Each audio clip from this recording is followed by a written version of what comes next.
بسم اللہ الرحمن الرحیم نحمدہ ونصلی علی رسولہ الکریم۔ یہ آج کی جو ویڈیو ہے یہ ایک نام کے اوپر ہے، تو جس میں لوگ کافی کنفیوز ہیں کہ لڑکے کا نام رکھنا چاہیے، لڑکی کا نام رکھنا چاہیے، کیا رکھنا چاہیے، کیا نہیں رکھنا چاہیے، اس کا معنی کیا ہے، اس کے الفاظ کیا ہے، یہ کہاں سے نکلا ہوا ہے، یہ آج ہم جو ہے نا اس ویڈیو کے اندر ڈسکس کریں گے۔ اور وہ نام ہے شمیم۔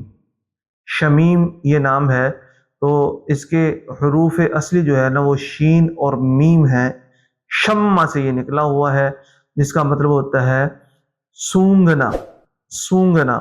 تو شمیم کا مطلب ہوگا سونگنے، سونگی جانے والی چیز، سونگی جانے والی چیز، شمیم کا مطلب۔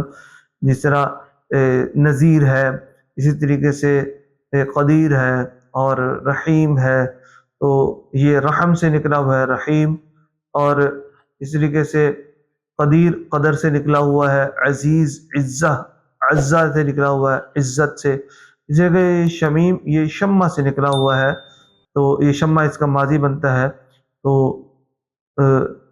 یہ اس کا مطلب بنتا ہے سونگی جانے والی چیز، وہ چیز جو سونگی جانے والی ہو۔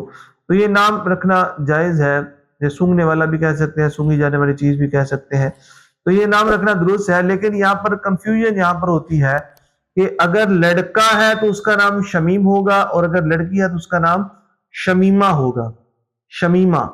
تو اس لیے لڑکیوں کے لیے شمیم نام رکھنا یہ بہتر نہیں ہے۔